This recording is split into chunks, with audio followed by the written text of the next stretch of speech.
está todavía presionando sobre el material. Bueno, la referencia que viene a ser la información que acompaña el valor numérico en una medida, en el caso de la dureza no representa ninguna unidad de medida, ¿no? Básicamente es un símbolo, HA, un símbolo que básicamente identifica el método y las condiciones bajo las cuales se ha realizado la medida. Contra escala short, este caso es HA. Otros conceptos que podemos revisar, bueno, la dureza es un concepto físico que no se puede cuantificar sin hacer referencia al método, es lo que acabamos de hablar. Existen relaciones empíricas de dureza y otras propiedades, sí, son empíricas en realidad, no hay una relación directa como en el caso de las propiedades físicas, ¿no? Hay muchos factores de influencia que es lo que vamos a revisar, algunos incluso tal como la velocidad con la cual se aproxima el identador a la muestra, por ejemplo, es una magnitud, ¿no? una magnitud de influencia que también se debe revisar. Bueno, aunque la dureza nos brinda información suficiente para expresar relaciones con valores numéricos, no es tan exacto como en el caso de las magnitudes físicas, de las cantidades físicas, porque estas, por ejemplo, cumplen básicamente tres condiciones. La primera es que expresan una proporción, usted puede comparar dos cantidades, una es mayor o menor, usted puede sumar cantidades de la misma magnitud, por ejemplo, cuando son magnitudes físicas, puede multiplicar, por ejemplo, 10 gramos por 10, que son 100 gramos. Pero en el caso de dureza no, usted básicamente puede comparar. Entonces estamos hablando de magnitud escalar. De hecho existen formas de convertir en una escala a otra, ¿no? Pero esto se da bajo ciertas condiciones. Por ejemplo, entre IRHD y short se da en un intervalo de medida, ¿no? Y de repente solamente eso se da en el caso del caucho. Entonces no es tan simple la conversión entre una unidad y otra. Depende mucho de los grupos de materiales y de las condiciones del procesamiento. Bueno, el tema es el alcance de este procedimiento es para lo que es la dureza short A, ¿no? Y ciertamente quien desarrolló esta escala fue Albert Ferdinand Short, como les decía, es un metalurgista. Esto lo desarrolló alrededor de 1920. ¿En qué consiste el durómetro Short? Bueno, básicamente el equipo es como lo ven acá, ¿no? Va a tener una escala, una indicación que puede ser digital, analógica, en este caso el nuestro es analógico, va a tener un pie compresor, que va a ser una zona que ahorita les voy a explicar, y un identador, que básicamente es un elemento que es utilizado para aplicar una carga durante un ensayo de identación, tiene una forma determinada, ¿no? Puede ser icono-trunco, de pirámide, y eso está establecido en las normas técnicas, ¿no? Esta definición, por ejemplo, está en el diccionario de la escuela, del diccionario español de ingeniería, no aparece en la RAE. Hay una relación directa, obviamente, entre la profundidad de la identación y la escala Short, ¿no? Cuando, por ejemplo, cuando es 0 grados es que el identador está completamente afuera del durómetro, ¿no? Y cuando está completamente retraído, es decir, se ha posicionado el durómetro en una zona muy dura, y lo retrae completamente, va a marcar la escala máxima, 100. Es totalmente lineal. Este es un detalle del pie compresor. El pie compresor va a ser esta zona que ven acá como un cilindro, el cual tiene un área plana, y del cual sobresale el identador. El identador tiene esta forma. Esta es una foto real de nuestro durómetro. Ustedes pueden ver acá más o menos un avance de lo que lo aplicaba en la medida. Prácticamente se apoya el pie compresor contra la muestra en una zona plana, ¿no? Y se deja que el identador intente penetrar el material, ¿no? Lógicamente, al acercar la muestra contra el identador se hace de manera suave, sin golpear, ¿no? Y la medida se toma en unas ocasiones medida instantánea y en otras se toma pasado un intervalo de tiempo que puede ser 3 segundos, 15 segundos, dependiendo de la norma. Acá hay unos detalles del pie compresor y del identador. Estas medidas están establecidas en la norma técnica del ensayo. Otra característica y una de las más importantes es justamente que en el interior del durómetro el identador está sujeto a un resorte, ¿no? Y este resorte va justamente a presionar el identador contra la muestra durante el ensayo. No tiene una ecuación de ajuste, ¿no? Y esto nos permite incluso saber para qué valor de dureza, ¿no? Corresponde a un determinado valor de fuerza con el cual se está presionando el identador contra la muestra. Cuando usted hace una medida short, ¿no? Se apoya el pie compresor contra la muestra y pasa un tiempo. ¿Por qué? Porque ciertamente hay una medida inicial muy alta, ¿no?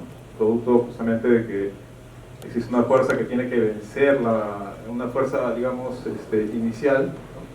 Que es 550 milímetros, en la cual va a vencer la resistencia del material, pero luego el material con un efecto de resiliencia, de recuperación, va a ir empujando de nuevo el identador y esa medida va a ir bajando, ¿no? Entonces por eso el tiempo es tan importante. Como se lo toma 3 segundos va a ser probablemente diferente así toma la medida a los 15 segundos. Otra cosa que les quiero comentar de la escala Shor es que no es tan fácil encontrar una relación, como les decía, entre las propiedades intrínsecas del material y la forma del orientador o en sí en la escala Shor.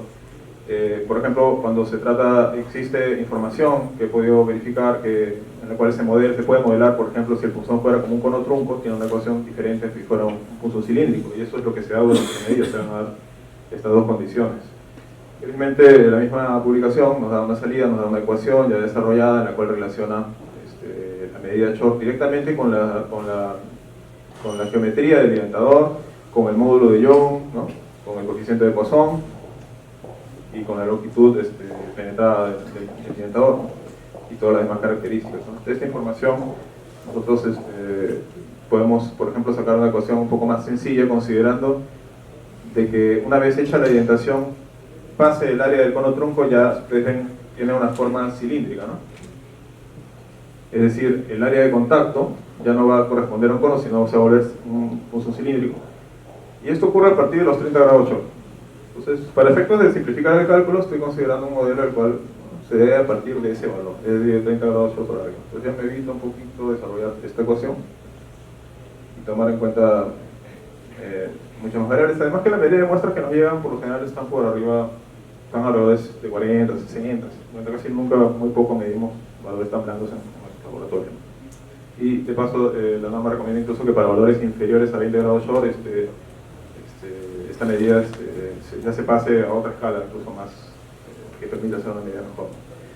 Entonces tenemos una ecuación ya simplificada que relaciona la fuerza que está de reacción del material con respecto a una característica de la geometría y a la profundidad de medida, ¿no? Esa es la fórmula que vamos a utilizar después para examinar en el modelo de incertidumbre de la medida. Bueno, acá ven ustedes, esto lo publica, eso está en la norma de verificación y la norma de ensayos. Son todas las tolerancias y medidas que debe cumplir el orientador.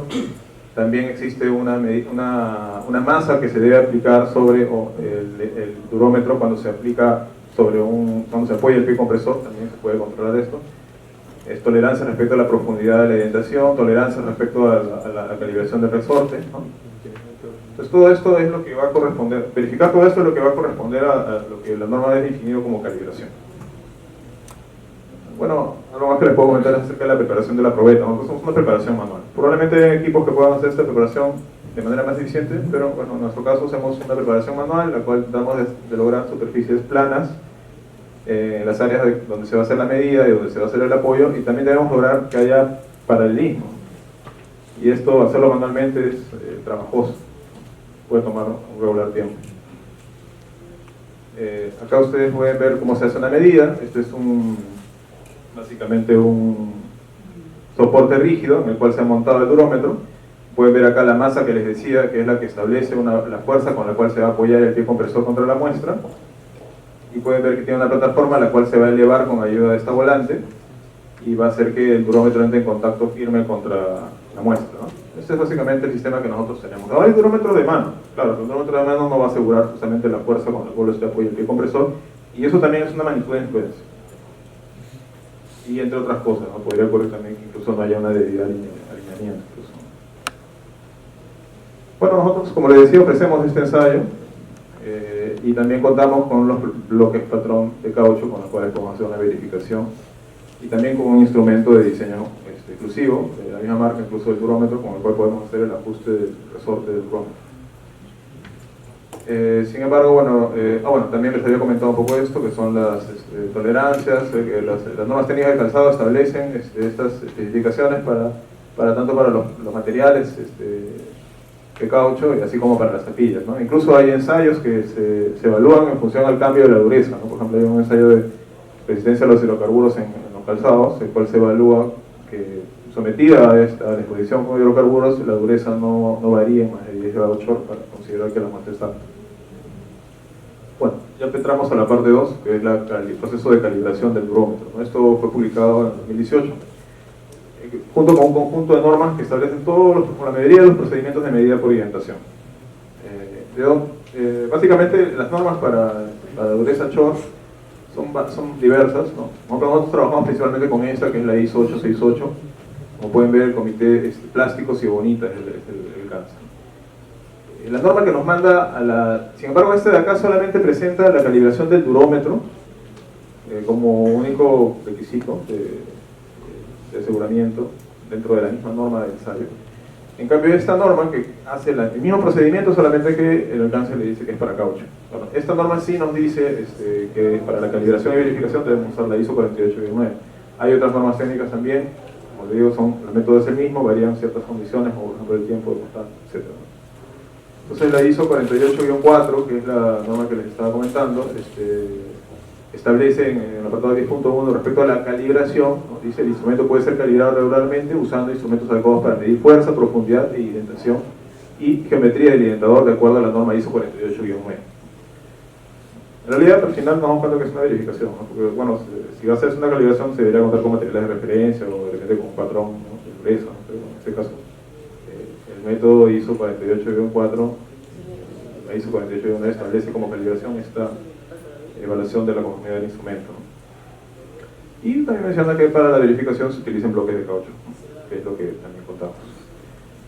La ISO 48-9 tiene el alcance de la calibración y verificación de durómetros tanto para la escala Shor A, D, AE, AO, AM y otros más que son como el HD, etc., ¿no? Son otras medidas de dureza. La calibración tiene que ser hecha entre 18 y 25 grados, ¿no? Establece los requerimientos metrológicos, que es la tabla que les presenté hace un rato, que tiene que ver con las tolerancias de la geometría del identador.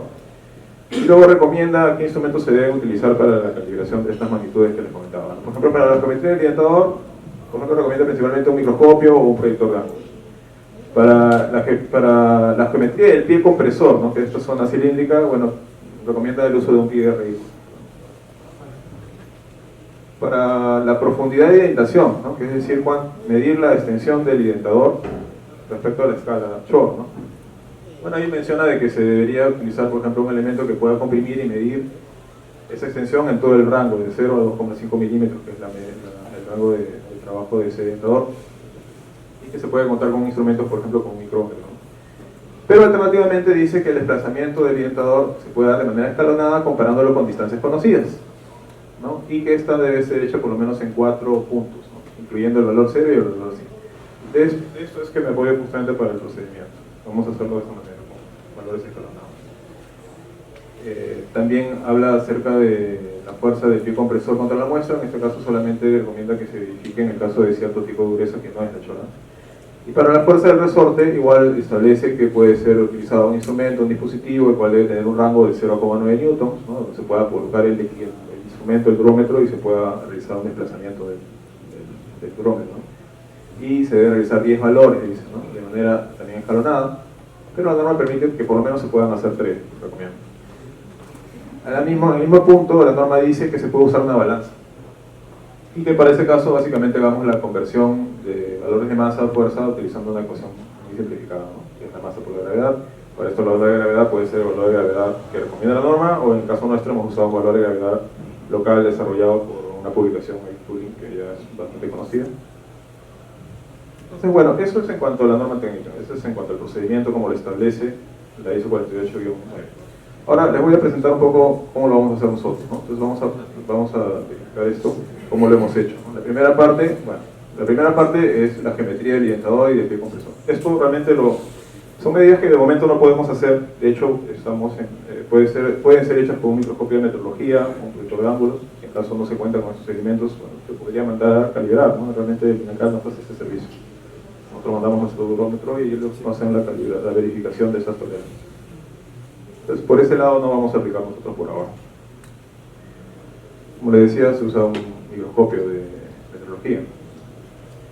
Para la verificación de la profundidad de indentación. Para este caso, entonces, yo les decía, la norma indica que se pueden hacer valores fijos, escalones fijos, y tomar la lectura de la escala Shor para verificar esas tolerancias.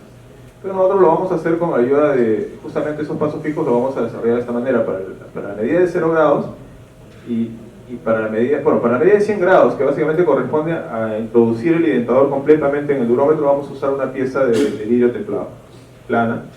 Ahora, sobre esa pieza hacemos una medida y vamos a introducir completamente el identador al ras del pie compresor, y en ese punto debemos tomar el valor de 100. Para las medidas siguientes que vamos a ver, vamos a usar bloques plano paralelos. Y estos bloques plano paralelos, estamos pidiendo que una clase 2 o mejor es suficiente. Vamos a hacerlo igual, colocando la pieza de vidrio, sobre la cual se va a apoyar el evidentador, y vamos a hacer una especie de escalón con el bloque plano paralelo, sobre el cual se va a apoyar el pie compresor. Entonces lo que vamos a conseguir es esto, ¿no? Vamos a conseguir que esta distancia del evidentador se compare con esta distancia del bloque plano paralelo, ¿no? Y va a cumplir esta ecuación, ¿no? En la cual podemos relacionar la longitud del evidentador con una indicación en grado Short. Entonces la tolerancia que se expresa en milímetros la vamos a convertir a grado Short. Sin embargo, nuestro durómetro, en nuestro caso particular, es que es un durómetro analógico con una división mínima de 1 grado Short. Entonces, hemos utilizado un amplificador óptico, ¿no? Y hacemos una subdivisión de esa escala en 4 partes. De tal manera de que la tolerancia que estábamos queriendo verificar de 0,2 milímetros, que equivale a 0,8 grados, es posible verificar con una división mínima de 0,25. Por lo menos casi un tercio, ¿no? También aprovechamos de poder realizar una evaluación del alineamiento del durómetro respecto a la base de apoyo, ¿no? Esta base de apoyo que ustedes ven acá tiene que estar paralela al pie compresor, ¿no? ¿Puede ocurrir un desalineamiento? Sí, entonces tenemos que hacer una verificación. Y para eso usamos un bloque plano paralelo, por ejemplo de 2,5, y hacemos medidas de esta manera, ¿no? Haciéndolo girar alrededor de la aguja. Y vemos qué valores obtenemos, qué desviación mayor obtenemos. Esa medida de desviación es la que vamos también a utilizar en la incertidumbre de la medida. Bueno, la calibración, la verificación del resorte la vamos a hacer con ayuda de esta ecuación que nos brinda también la norma. La norma, por ejemplo, ISO 868 nos muestra este diseño, que es prácticamente una comparación de masas, una balanza, como también dice la ISO 848-9. Pero la ISO 868 también establece el uso de un separador cilíndrico, ¿no? El cual debe tener unas determinadas medidas y una superficie superior convexa donde se va a apoyar el evidentador. Es decir, el evidentador no va a ir directamente contra el plato de la balanza, sino que va a ir apoyado en una especie de separador, ¿no? Eso lo dice la ISO 868, bueno, lo hemos considerado para este procedimiento. Entonces también debemos considerar que la norma, obviamente, para poder hacer todo el rango, tenemos que tener una balanza que cumpla justamente con la tolerancia para el dispositivo que va a verificar, sino también para su alcance, ¿no? Tenemos que lograr llegar hasta 8 newtons. Entonces, justamente la balanza que estamos utilizando es esta. Una balanza digital, estas que le llaman grameras, recientemente de hace poco. Y lo bueno es que es una balanza pequeña que se va a colocar justo en la zona donde se coloca la muestra. O sea, tal cual una muestra se va a poder colocar esta balanza. Esta balanza tiene un alcance de 1000 gramos, una exactitud de 0,2 gramos, lo cual es equivalente, como pueden ver, la exactitud que se exige es de 0,4 gramos, esa es menor, y unas dimensiones bastante pequeñas. Bueno, la norma dice justamente de que se puede utilizar una balanza y que para ello vamos a usar una aproximación a la fuerza de referencia a partir de la masa por la gravedad. La masa será la lectura de la balanza, y la gravedad, en este caso estamos considerando la gravedad local, calculada a partir de la latitud, longitud y la altura. Esto está establecido en una publicación de Eik-Tooling de IML, la cual está cita en la diapositiva. Tenemos la gravedad local, entonces. Bueno, ahora vamos a empezar con el desarrollo del procedimiento. Ya les he expuesto lo que corresponde a la aplicación del procedimiento y ahora nuestros cálculos, ¿no? Primero, para el modelo de la altura esperada, básicamente va a ser la altura esperada para una indicación de dureza menos una referencia, que es la que vamos a medir con un bloque plano paralelo, ¿no? Entonces nuestro modelo de incertidumbre va a ser bastante simple, ¿no? La altura esperada va a tener que ver obviamente con la indicación. Tenemos que calcular una incertidumbre de la indicación y va a estar asociada a un coeficiente de sensibilidad. Y también vamos a tener una altura de referencia, la cual está asociado con los bloques planos paralelos. Tenemos que para la indicación, por ejemplo, tenemos todos esos aportes, que lo vamos a ir explicando, ¿no? Vamos a tener medidas repetidas, por lo tanto vamos a tener un valor promedio representativo y vamos a tener una incertidumbre por el efecto de repetibilidad. Vamos a tener un aporte por la división mínima, vamos a tener un aporte por el paralaje, ¿no? Dado que es un instrumento analógico, cuenta con una aguja, la cual está a una distancia del aparato, la que también puede introducir un error, más aún si es que se usa un amplificador óptico. Tenemos también otro aporte del alineamiento, que ya lo he explicado. Y un aporte de la temperatura, que se ha considerado igual, es un metal, el orientador se puede expandir. Tenemos entonces lo que les estaba explicando. Para la indicación, por ejemplo, tenemos el aporte de la perfecta repetibilidad. Para la división mínima es este.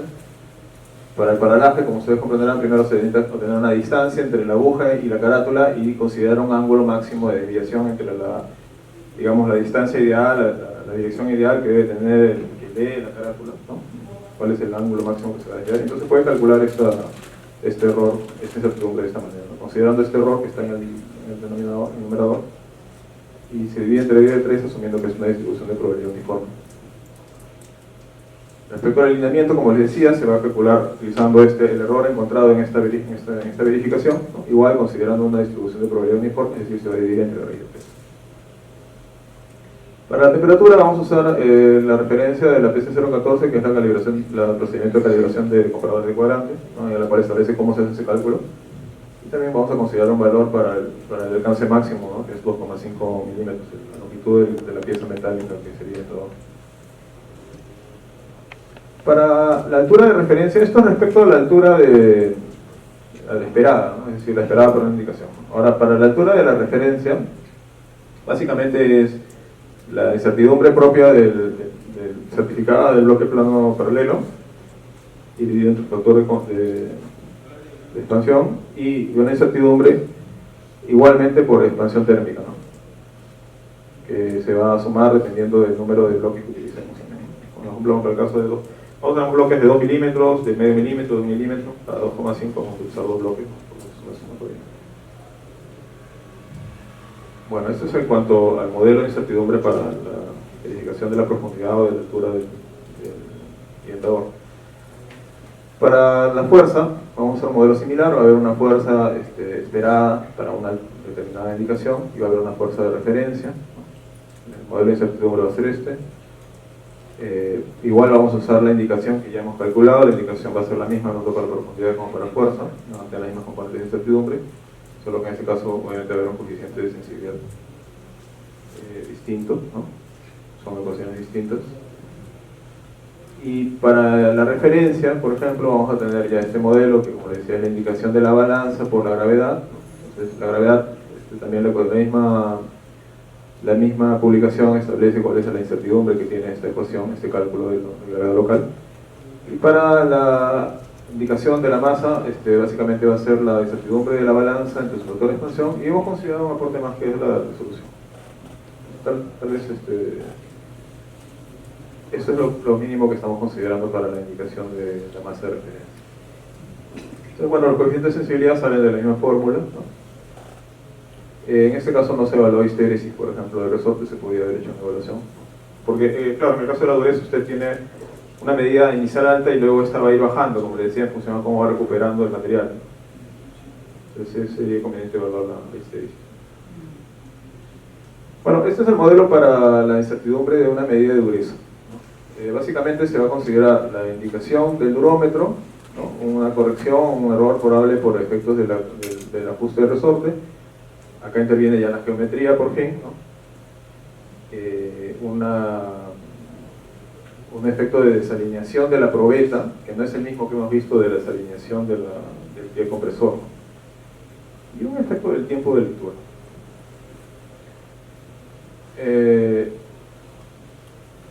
Para la corrección de la fuerza, la incertidumbre asociada es la que ya hemos calculado para la verificación, ¿no?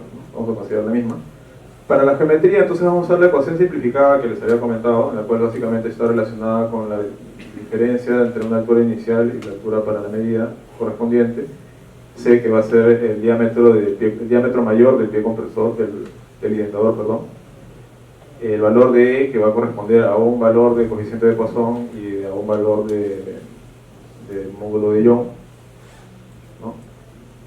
Y para este análisis, por ejemplo, estamos considerando un valor de dureza y podemos relacionarlo con un valor de módulo de Young, digamos, apoyándonos en alguna publicación.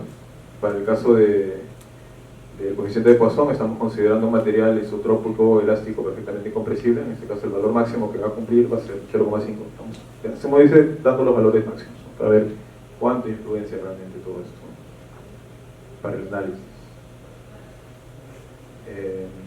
Bueno, la altura va a ser justo la considerada para esa medida de dureza que vamos a utilizar para este análisis, y vamos a hacer un valor obviamente mayor a 30 para que pueda ser válida la ecuación anterior. Este es el área de contacto que, como les decía, para valores mayores a 30 va a ser igual a C, por eso es que en la ecuación aparece C, ¿no? Y vamos a utilizar como aporte de incertidumbre la tolerancia justamente para esa medida, ¿no? Dentro de la tabla de tolerancias que les había mostrado está justamente una tolerancia para ese diámetro mayor.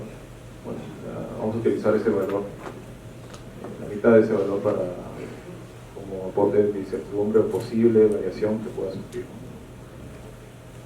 Entonces, bueno, podemos hacer una sumatoria de todos esos aportes, ¿no? Para hallar recién la incertidumbre producto de la geometría del orientador, ¿no? Va a ser una sumatoria de ese tipo. Y el coeficiente de Poisson, el coeficiente de sensibilidad asociado va a estar dado justamente por el despeje de la fórmula anterior, esta de acá, y acá, ¿no? Ahí vamos a despejar el valor para la fuerza. Y luego la vamos a convertir en unidades Short, ¿no? Por la ecuación que hemos visto que convierte relaciona la fuerza con las unidades Short. Para la falta de paralelismo, bueno, esto ya es más fácil de entender en realidad porque básicamente se da porque, como les decía, preparar una probeta para que sea plana es más sencilla que para que ambas caras sean paralelas, ¿no? De hecho, esto se va a dar, ¿no? Se va a dar incluso haciendo videos con error visible, porque por ejemplo para este cálculo hemos usado un ángulo de medio grado. Y es así como vamos a simular en el cálculo que se ha dado este error para medio grado, y considerando el cálculo de la siguiente manera. Básicamente se obtiene este error a partir de este radio y el ángulo que les acabo de decir. Entonces la ecuación básicamente se va de esta manera, ¿no? La tangente del ángulo por el radio, y ese error dividido entre raíz de 3 para, considerando una distribución de probabilidad rectangular, ¿no? Uniforme. Para el tiempo de lectura, lo que se hizo es, primeramente necesitamos considerar una tasa de variación que puede sufrir el material cuando usted está haciendo la medida, ¿no? Entonces esto de manera experimental, hemos hecho medidas en varios cauchos, hemos hallado un valor máximo, digamos, de tasa de medida, y hemos establecido como posible tiempo de reacción que pueda demorar el analista medio segundo. Entonces mire, estamos haciendo unas consideraciones bastante gruesas, ¿no? Como aporte de incertidumbre. Entonces vamos a poder analizar estos factores, estos tres componentes de incertidumbre. Entonces ahí básicamente ahora vamos a presentar los resultados, ¿no? Ya habiendo hecho los presupuestos, primero para la verificación de profundidad, ¿no? ¿Cuáles son los principales aportes? Los principales aportes vamos a encontrar la resolución, la imperfecta repetibilidad, bueno, y la falta de alineación, es decir, nuestro documento está desalineado en realidad en este momento cuando hemos hecho la calibración, no es percibible hasta que no hagamos este análisis, nuestra comprobación, entonces probablemente requiera un ajuste. Vamos a considerarlo esto en el análisis. Para la verificación de la fuerza, otra vez el aporte de la alineación. Bueno, nosotros tuvimos una ventaja para hacer este método. Hemos contado con un instrumento de diseño especial para la calibración del de la fuerza, ¿no? Esto lo compramos con el fin de poder hacer esta comprobación, y hemos podido comparar ambos procedimientos. Acá no estoy incluyendo la incertidumbre, dado de que debido a la indicación, este es el es un poco grande, que lo vamos a ver en el análisis, pero pueden ver ustedes que en estimaciones puntuales son muy similares, ¿no? Es decir, la calibración con este instrumento, el cual nos ha prohibido el fabricante de durómetros, y nuestro procedimiento son semejantes en realidad. Vamos a ver qué tan semejantes son. Bueno, este es justamente un certificado de nuestro sistema de verificación de resorte de la marca del durómetro, ¿no? Las tasas de incertidumbre son bien bajas, están en el orden del 2 milímetros. Este es un presupuesto ya de la medida de dureza, ¿no? Lo que hablábamos de la tercera presupuesto que les voy a presentar. Y acá pueden ver ustedes que la falta de paralelismo entre el pie compresor y la superficie de la probeta es también un aporte importante, es el más importante, ¿no? Seguido de otros que tienen que ver con la geometría y con la corrección por la fuerza de resortes. Pero el valor es bastante amplio, ¿verdad? Estamos hablando de casi 4,6 grados Short, ¿no? Como incertidumbre, es bastante amplio. Entonces, bueno, haciendo un análisis de esto, podemos finalmente ver que dentro de los presupuestos, lo que hemos comentado, los mayores aportes son justamente por falta de alineación. La edición mínima es algo a considerar cuando se compra un durómetro. Es definitivamente mejor comprar uno digital con una mejor resolución que uno de aguja. Y en el presupuesto para la medida, ¿no?, además de la desalineación que existe, también hay una componente de la geometría que es muy importante. Pero hay que considerar que la geometría, la incertidumbre se va a dar por la reacción del material, que va a tener que ver con sus características intrínsecas, como les decía, con el módulo de Young, con el coeficiente de Poisson. Pero también puede relacionarse con otras cosas. La probeta tiene que ser acondicionada y eso va a afectar esas cualidades intrínsecas, la temperatura a la cual se ha acondicionado. Incluso la preparación de la probeta, si usted lija o hace una abrasión exagerada, puede afectar por efectos de temperatura a la probeta y eventualmente eso se va a trasladar a la reacción que tiene por la geometría del evidentador. Entonces, bueno, las desviaciones que usted puede tener entre varias medidas deberían corresponder a las variaciones en el material y no por efectos de una preparación inadecuada, ¿no?, como es en este caso. ¿No? Existen equipos que permiten compensar eso. Y del análisis que les decía, bueno, los dos instrumentos tienen incertidumbres muy bajas, pero nuestra incertidumbre de lectura es muy alta. Está en el orden del 48 milinewton. Y esto para la tolerancia que queremos evaluar, que es 75 milinewton, es muy grande. Tenemos que mejorar eso, tenemos que mejorar la indicación. O sea, nuestro procedimiento de calibración está en el orden del 10, del menos del 0,1%. Lo que aporta toda la incertidumbre es la indicación del durómetro. Cuando yo miro el durómetro para evaluar esta tolerancia, es muy grande. Bueno, pasamos ya a las conclusiones y recomendaciones. La primera, bueno, como les decía al inicio, nuestras tolerancias, nuestras especificaciones son un poco amplias, entre 55 y 80, o si no a un límite inferior a 80, las tapias deben estar mayor a 80. Entonces uno podría pensar que de repente con los bloques patrones podría ser suficiente. Pero en la norma nos indica bien claro que no es suficiente utilizar estos bloques, solamente son para efectos de verificación y también deben ser verificados las magnitudes de influencia, ¿no? Y siendo, bueno, una balanza y bloques plano paralelo son elementos mucho más asequibles que esos equipos de diseño como el que hemos podido adquirir, ¿no? Existen otros factores adicionales que no hemos evaluado en este estudio. Uno de ellos es la fuerza del pie compresor contra la superficie de la probeta. Cuando se presiona la probeta contra el pie compresor, esa área va a quedar afectada y va a tener un comportamiento distinto dependiendo de cómo varía. Ahora, si bien eso está controlada, no hay una masa de 1 kilo sobre el durómetro, pero por ejemplo en el caso de los durómetros manuales eso se va a hacer más notorio, ¿no? En el caso de, también como les decía, había sido interesante evaluar la histéresis, es decir, evaluar el descenso también, cómo es el comportamiento del resorte, de la indicación de dureza. Hay información de la recuperación elástica que se puede obtener, por ejemplo en el caso de muestras caracterizadas, tomando alguna relación tanto con la medida instantánea de dureza como la dureza a los 15 segundos. Por ejemplo, esa diferencia da información que puede ser estudiada también. Bueno, es necesario, como les decía, corregir en este caso para nosotros nuestro soporte, ¿no? Es algo que no lo hubiéramos notado, a menos que lo hubiéramos hecho esta evaluación, nuestro soporte fijo. Y respecto a la incertidumbre de la dureza, se puede asegurar porque la mayor aporte es por la alineación del pie compresor con la superficie donde se va a medir. Ahora uno dirá, bueno, un analista con experiencia puede conseguir una preparación muy buena, dejar una muestra muy bien preparada, paralela, pero esto toma tiempo. Entonces, nosotros si conseguimos eliminar ese componente, de alguna manera, solamente consideraríamos la alineación del durómetro con la superficie de apoyo y eso, miren, va a bajar considerablemente la incertidumbre. Estamos hablando del orden de 3 unidades de shock. Un patrón, por ejemplo, da más o menos 2 grados shock, que estamos bastante bien. Existen elementos fabricados para hacer esa compensación, son bastante costosos. En cambio, este diseño es mucho más simple, ¿no? Bueno, eso es toda mi presentación. Muchas gracias.